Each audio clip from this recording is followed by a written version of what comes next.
Dude, I really wish I had my camera on so you guys could see me banging my head against the wall in this moment right now. This ain't it, Chief. This this really ain't it.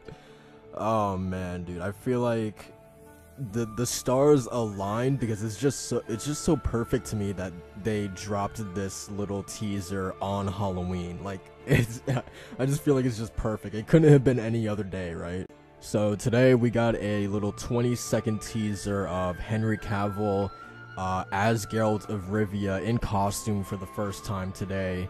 Um, I think they said it was also just like a test or something like that, but as usual, as these things tend to go, it has the internet ablaze. The community, as usual, is divided. You got people on either side. One side saying they absolutely hate it, they are laughing at this right now, and then you have the other side that are like, oh no, it looks fine.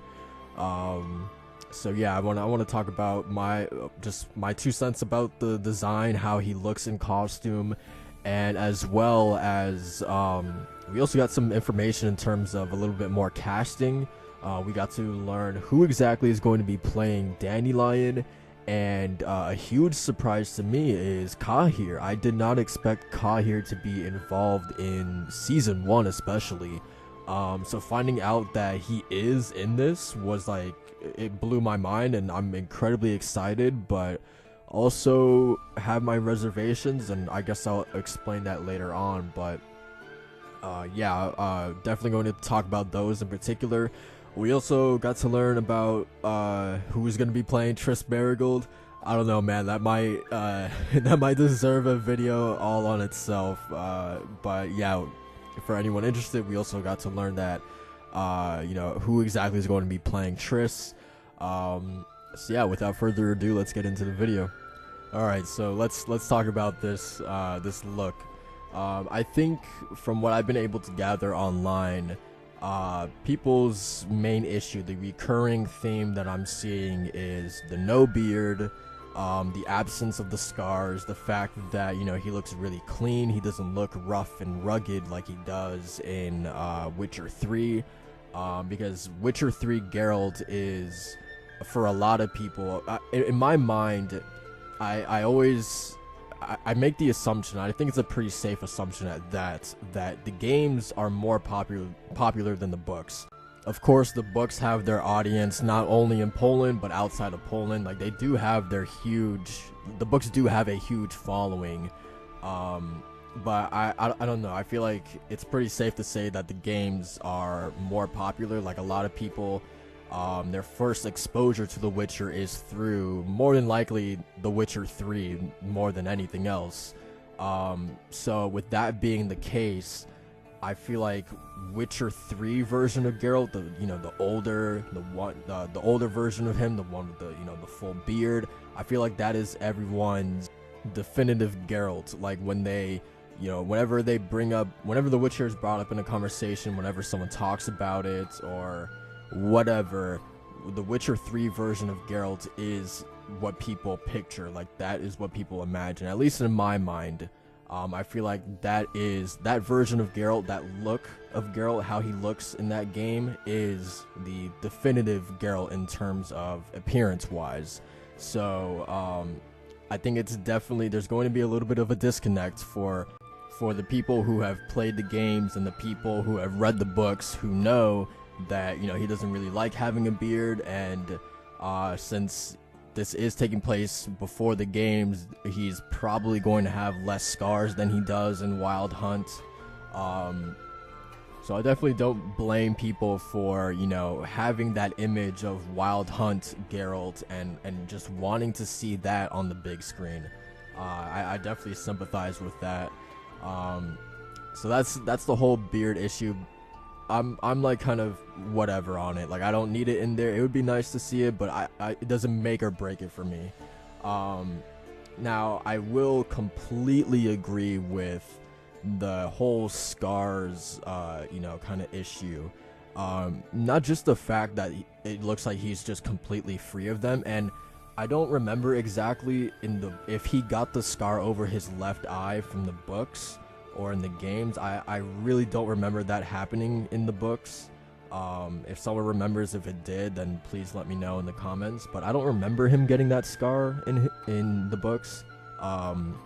Ciri, on the other hand, she did get her scar from the books, but I don't remember Geralt getting his. So my thing with the scars is, because I see a lot of people saying that, oh, this is a younger version of Geralt, so, and I've said that too. But that doesn't completely justify the fact that it looks like he doesn't have any scars at all. I don't think that's a good excuse, because yes, this is a younger Geralt, but this isn't like Geralt coming fresh out of the Trial of Grasses, right? Like, since, you know, we are still, you know, since Ciri and Yennefer are in this, this is a Geralt. This really doesn't put it that far before the Witcher games. Like, it's not like this is putting it 100 years before the games or anything like that. Like, this time period where, you know, we are dealing with Yennefer and we are meeting Ciri for the first time, and we are running into Calanthe and Pavetta and Dunny and all these characters, and Mousesack. Geralt has been a Witcher for a long time, or he's definitely, you know, been on the path for quite some time. So, you know, the fact that people are saying that, oh, this is a young Geralt, is, I just don't think that's right, because we do know that Yennefer and Ciri are in this, and timeline wise, Geralt would have already been a Witcher for a long time with these characters being introduced to the story. So I don't know, I hope I explained that right, because it's a little confusing, but I don't know, I just don't buy that as being an excuse for Geralt not having any scars. And I think that's just my main problem, not the scars per se, but just how clean he looked. I mean, the man literally looks like Draco Malfoy's father. Like, that's the impression, or like, yeah, the first impression I get when I see this. Like, that's the dude from Harry Potter. But yeah, man, I don't know, like, I'm not saying to, like, you know, smother his face with like mud or anything like that, but I don't know, man. Like, he gives off the, like, I've seen the word elf being thrown around a lot, and that's very, I think that's a very apt description. He just looks like someone of like high class, when Geralt is a Witcher at the end of the day. He's a person that, you know, people fear him. Just even the sight of a Witcher on the street is enough to make people turn around and run and get away. He's just not someone approachable, you know. I'm not saying he's ugly per se, but he's just someone that, I guess, like, he just looks alien to the normal people almost. And from this shot, I don't know, man, I'm just not getting that vibe. I'm just getting like I said, like a highborn nobleman or something like that. An elf as well. Yeah, I think that's kind of my biggest takeaway. So and also the hair, man, I'm just not digging how it looks. I think if we could cut like a couple inches, man, if we can have it like maybe just beneath the back of his head, like this image right here, then I think we'll be good. But I think the hair is just way too long, and it also looks like a wig that I get from my nearest Halloween store. Like, it just looks really jarring to me. If we could definitely shorten that up, then I think we'll be good there. But yeah, the hair I'm not digging. Now, I'm not gonna get too angry, because I think they did say that this was a test, so I'm assuming he's not in like full makeup. I'm assuming that they're still tweaking and changing some things around, so I'm hoping that this isn't like what we're actually going to see in the episodes. I really hope not. So yeah, I pray to the gods out there that this isn't what we're actually getting. Yeah, and then also I thought the absence of the Witcher medallion was a little weird. Like, Geralt, that's literally synonymous with his appearance. Like, that man carries that with him around everywhere, because it is literally essential to his job. It has literally saved his life countless times. So the fact that the Witcher medallion was nowhere to be seen was a little weird. The eyes as well. I need them a little brighter or a little bit more orange. I don't know. That's just me. But alright, enough of Cavill as Geralt. I'm a little on it. I hope it's just a test. I hope they can improve it. We'll see. But So yeah, really quickly, let's talk about the two castings of Cahir and Dandelion. So today we also found out that Joey Beatty will be taking on the role of Jaskier, or Jaskier, however you want to say it. Our lovable idiot Dandelion, in other words. And from this image, I gotta say, I think appearance-wise, he can definitely pull it off, especially with the beard and the hair. I don't remember what color eyes Dandelion has in the games or how it's described in the books, but I think from that image, I think he pulls it off. I think he can pull it off. I do believe in the books he is described as having blonde hair, but I mean, that's easily remedied. Just give Beatty a blonde wig and we'll be good. I think appearance-wise, he does look fine. Now, in terms of acting, we don't know because we haven't seen him in the role yet. But I'm keeping my fingers crossed. I hope he can do a good job. So on top of Joey Beatty playing Dandelion, we also got to learn that Amon Farron will play the role of Cahir, and this came as a complete shock to me. Just because, so correct me if I'm wrong, but I think just the idea of Cahir, he's always been there since the first novel. Like just the idea of the black-winged Nilfgaardian, on top of his horse with flames all around him, riding through Sintra. Ciri seeing that image in her nightmares, and this black-winged soldier taking her out of a flaming Sintra has been there since Blood of Elves. So he's been there early on, but his proper character introduction doesn't happen until Time of Contempt, I want to say. So this gets a little tricky because we know in this first season we have 8 episodes, right? I don't know what the run times are, but I don't know. Let's throw in there like 44, 45 minutes or something like that. I don't know.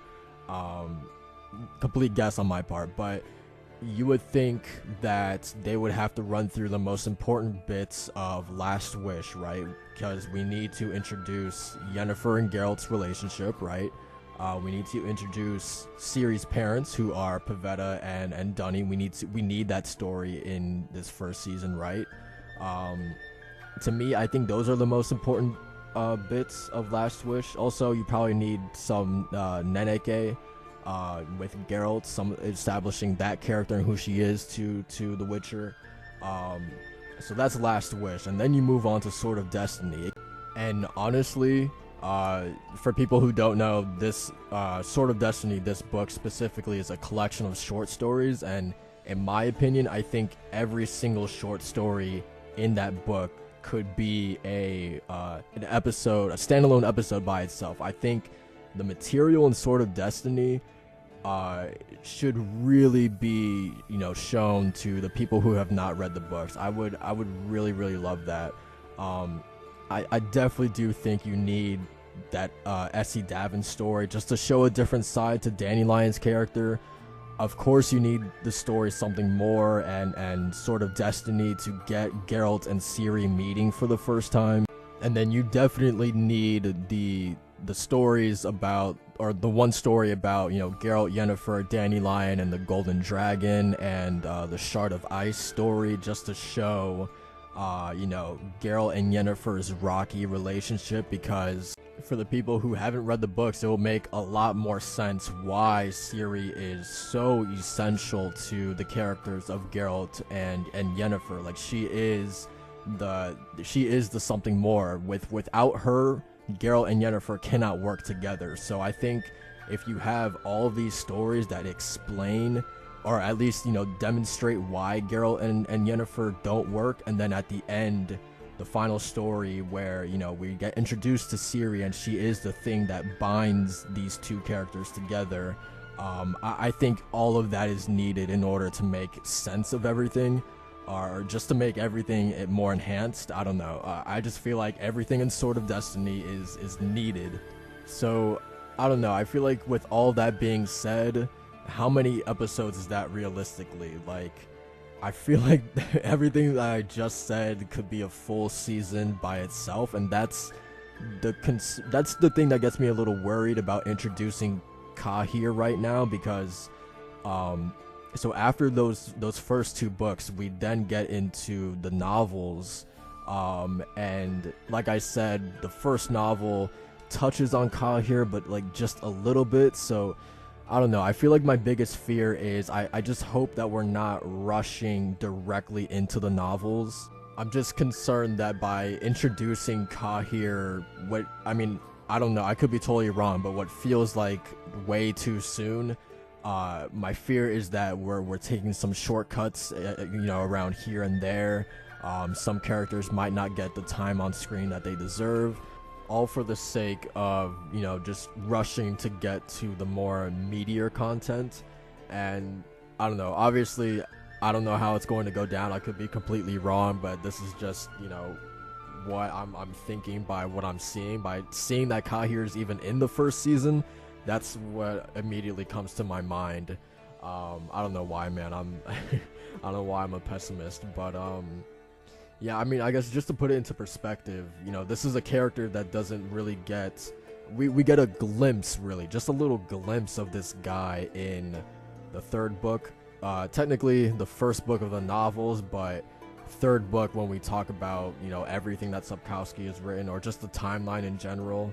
It goes Last Wish, Sword of Destiny, Blood of Elves, and Blood of Elves. The third book in the timeline is where we get this glimpse of this character. So I don't know, man. I just hope we're not rushing. I want every character to get the time that they need to properly establish them. I just don't want to feel like we're rushing through this material, man. We need to take time. We need this universe to breathe.